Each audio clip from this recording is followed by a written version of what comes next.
Hey guys, আসসালামু আলাইকুম। কেমন আছো তোমরা সবাই? আশা করি আল্লাহর রহমতে অনেক ভালো আছো। তো চলে এলাম প্রতিবন্ধী জীবন পার্ট 2 নিয়ে। তো বেশি প্যাক প্যাক না করে আজকে ভিডিওটা শুরু করা যাক। তো আব্বু বললো কালকে এসে তোকে নিয়ে যাব। আমি বললাম কেন আব্বু? তো আব্বু বললো তোকে ডাক্তার দেখাতে হবে, সেই জন্য তোকে নিতে আসছি। আমি বললাম ডাক্তার দেখাবা? তখনই আমি ভয় পেয়ে গেলাম, কারণ আমি হসপিটালে যেতে অনেক ভয় পাই। আমি কাঁপো কাঁপো করতে বললাম কালকেই আসা লাগতেছে। আব্বু বললো কালকেই আসা লাগবে, ছুটি নিয়ে নিছি। তো আমি বললাম আসো, কালকে আসো। আব্বু বললো তাহলে আমি কালকে আসতেছি, তুই এখন কই? আব্বু তুমি জানো না হজরতের বোনের বিয়ে ঠিক হয়ে গেছে? এবার তো তোমরা চিনতে পারতেছো না হজরত কে? হজরত আমার ফুপুর একটা মেয়ে একটা ছেলে, নাম হজরত আর নদী। তো মেন পয়েন্টে আসা যাক। তো আব্বু বললো বিয়ে ঠিক হয়ে গেছে। ও হ্যাঁ শুনছিলাম। তো তো আজকে বিয়ে? আমি বললাম হ্যাঁ আজকে বিয়ে, একটু পরেই মনে হয় বরযাত্রীরা আসবে। আব্বু বললো যে তোর ওই অসুস্থ শরীর নিয়ে তুই আবার ওই যাই গেছিস কেন? আমি বললাম আমার ফুফাতো বোনের বিয়ে, আমি না আসলে কি হয়? আব্বু বললো হ্যাঁ। আব্বু বললো তো দাদা দাদিরাও কি গেছে? আমি বললাম হ্যাঁ দাদা দাদিরাও আসছে। আব্বু বললো ও ভালো, তো ঠিকঠাক ভাবে চলো, কোনো সমস্যা না হয়। আমি বললাম হ্যাঁ আব্বু, আমি সবসময় ঠিকই থাকি, আমি এখন বড় হয়েছি না। আব্বু মুসকে এসে বললো তুমি অনেক বড় হয়ে গেছো, তুমি আমার আব্বা, তুই বড় হয়েছো না ছোট? দাঁড়াও। আমি তখন হেসে ফেলাম। তো আব্বু রেখে দিল। পরে আমার নদী আপু একটু ডাকলো, আমি গেলাম। নদী আপু বললো যে কিছু খাইছিস? আমি বললাম না আপু খাইনি এখন। নদী আপু বললো তাহলে একটু বয়, আমি আসতেছি, তোর খাবার নিয়ে আসতেছি। আমি কষি একটু পরেই খাবো। ওরে আমার হজরত মানে যে আমার ফুফাতো ভাই, ওকে ডাক দিলাম, বললাম আয় দুজন মিলে একসাথে গেম খেলি। তো সে গেম খেলবে না, বলতেছে আমি গেম খেলতে পারিনি, তুই আমার কাছে একটু ফোন দে, আমি একটু খেলি। আমি বললাম পারলি তোরে ফোন নিয়ে, না পারলি আমি ফোন দিতে পারতেছি না। ওগুলো থাক, দেওয়া লাগবে না। তখন সময়টা ভালোই যাচ্ছিল।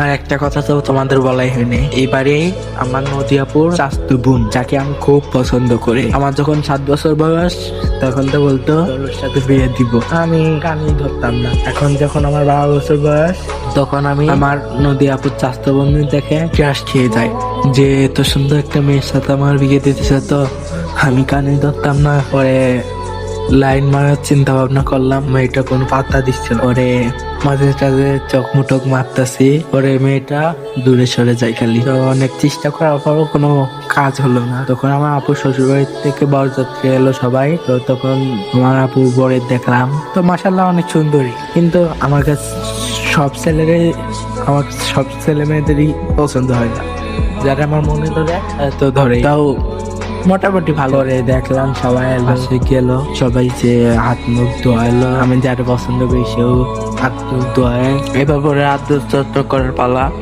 তো আমার আন্টিরা গেল, খাবার টাবার দিল সামনে। তো এইভাবে অনুষ্ঠানটা কেটে গেল। আর এখন আবার নিয়ে যাওয়ার পালা। পরে আপুর আর আপুর বরেরে উঠালো। এখন দেখি সাথে আমার আপুর স্বাস্থ্য বোনও যাচ্ছে, মানে যে আমার crush। নামটা হাইড করে রাখলাম, নাই আমার নিজের বাড়ির মানুষগুলো শুনলে আমার অনেক বকবো, সরি। তারপরে গেল, তখন আমার কষ্ট লাগলো যে আমি যার পছন্দ করি সেও সাথে চলে গেল। আমি তো কালকে সকালেই চলে যাব, একবার দেখেও যেতে পারবো না, কষ্ট লাগলো। পরে দেখতে দাদি ডাক দিল, বললো আই খেয়ে নে। পরে গেলাম, খাওয়া দাওয়া করলাম, মানে যে ভাত গলা দিয়ে নামতেছে না আর কি। তারপর খাওয়া দাওয়া করে শুয়ে পড়লাম। তারপর পরের দিন সকালে নাস্তা পানি করে বাড়ি ফেরার উদ্দেশ্যে রওনা দিলাম। তো ফুপুদের বিদায় টিদায় জানিয়ে বাড়ি চলে এলাম। তো তার কিছুক্ষণ পরেই আব্বু এলো। পরে আমার দাদি সবকিছু রেডি করলো এসে। তারপরে আব্বুর খাবার টাবার দিল। তারপরের দিন সকালে রওনা দিলাম ঢাকা যাওয়ার উদ্দেশ্যে। পরে মাঝখানে একটু না বললেই চলে আর কি। পরে চলে এলাম ঢাকা সাভারে, হেমায়তপুর সাভার ফুলবাড়িয়া স্ট্যান্ডে নামলাম। তো আমাদের বাসা দিয়েছে ফুলবাড়িয়া তেঁতুলঝুড়া ইউনিয়নে। তারপরে ফুলবাড়িয়া স্ট্যান্ডের থেকে অটোয় চড়ে সোজা চলে এলাম তেঁতুলঝুড়া ইউনিয়নে। তো ওইখানে আমাদের বাসা। তো বাসা গেটের সামনে চলে এলাম। সেই আব্বু, আমার আব্বু গ্রাম থেকে একটি চাউলের বস্তা এবং কিছু মানে কাপড় চোপড় আর কি আমার জন্য নিয়ে এসেছিল। সেটার জন্য হলো এখন অটো আলারে বলতেছে যে অটো কি ভিতরে যাবে? তো অটো অটোওয়ালা বলছে না যাবে না হয়তো।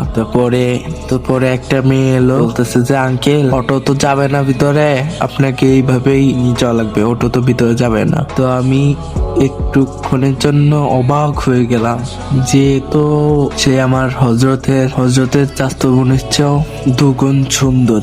পরে একভাবে তাকিয়ে থাকলাম। পরে আব্বু বলল আব্বু নামো। পরে আমি চমকে উঠে বললাম হ্যাঁ আব্বু নামতেছি। পরে আমি একভাবে তাকিয়ে থেকে নামলাম। পরে আব্বু বললো চলো। আমি চমকে উঠে বললাম হ্যাঁ আব্বু যাচ্ছি। মেয়েটা আমার দিক তাকিয়ে হাসলো। আমি তো আরো ফিদা হয়ে গেলাম। আমি একথা থাকলাম। সামনে একটু এগিয়ে দেখি একটা 5 তলা ফ্ল্যাট। আমি যেই 2 তলা বেলকনিতে তাকালাম, সেই দেখি একটা পরী। মানে যে এটা তো হজরতের চাচাতো বোনের চেয়ে 4 গুণ সুন্দর। কিছু মনে করিও না। মানে যে মেয়েটা এতটাই সুন্দর যে তার রূপ থেকে চোখ সরানোই যাচ্ছে। পরে আমি একভাবে তাকিয়েই থাকলাম। পরে আব্বু আবার ডাক দিল, এই কি রে বারবার দাঁড়া পরিষ্কার, তাড়াতাড়ি আয়। আমি আবার চমকে উঠে বললাম আসতেছি। পরে গেলাম আব্বুর সাথে। তো বাসার ভিতরে এবার ঢুকে পড়লাম। তো নিচের তলায় এক আন্টি বললো, আমার আব্বুরে বললো যে এটা কে ভাই? আমার আব্বু হেসে উত্তর দিল। আমার আব্বু বললো এই যে আমার সেই ছেলে। আন্টি বললো ও ভালো আছো পুত্রা? আমি বললাম হ্যাঁ আন্টি ভালো আছি। তারপর আমি বললাম এখন মনে মনে ভাবতেছি সে আমার পুত্রা বললো কেন। হ্যাঁ ভাবতেছি যে ঢাকাইয়া মানুষ কি না কি কয়, কি না কি করতেই পারে। পরে আমি আমার রুমে চলে এলাম। এখন দেখি রুমটা এত নোংরা, কারণ বলতে এখন আমার আম্মুরা প্রায় 3টায় এলো গার্মেন্টসে থাকে আর কি, আর রাত হইলে ঘুমাই, এইটুকুই সময় পাই আর কি। সেই জন্য মনে হয় ঘরটা গোছানোর সময় পাই নাই। পরে আমি একটু বসলাম, তার কিছুক্ষণ পরে দেখি কে যেন ঘরের দরজায় টোকা দিল। হে গাইস, ভিডিওর লাস্ট মুহূর্তে এসে বলে দিই, এটা হলো আমার 1 বছর আগের ভয়েস দেওয়া ভিডিওর 2 নম্বর পার্ট। আর বলে দিই আমার আগের ভয়েস কোয়ালিটি একদমই খারাপ ছিল, এখন যাও একটু ঠিকঠাক হয়েছে। তখন ভালো একটা মাইক ছিল না, এইরকম অনেক সমস্যা ছিল।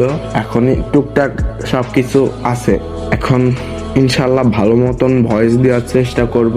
আর মাত্র 4টা পার্ট আছে, ওই 4টা পার্ট শেষ হলো তারপরে আমি আরো ভালো করে ভিডিও বানানোর চেষ্টা করব, ভয়েস দেওয়ার চেষ্টা করব। ধন্যবাদ।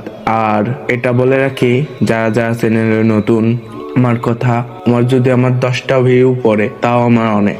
শুধু আপনারা সবাই আমার একটু পাশে থাকবেন আর কষ্ট করে হলেও চ্যানেলটা একটু সাবস্ক্রাইব করবেন। ইনশাল্লাহ আগামীতে অনেক সুন্দর সুন্দর ভিডিও দেওয়ার চেষ্টা করব। আর আপনাদের যাদের লাভ স্টোরি অথবা স্যাড স্টোরি যদি আমার দিয়ে প্রকাশ করতে চান, তাহলে হোয়াটসঅ্যাপ এবং মেসেঞ্জার আইডিতে নক দিতে পারেন। চ্যানেলের বায়ুতে হোয়াটসঅ্যাপ নাম্বার থাকবে, যোগাযোগ করতে পারেন। ইনশাল্লাহ আমি আপনার স্টোরিটা সুন্দরভাবে ভিউয়ার্সদের সামনে উপস্থিত করব। ধন্যবাদ।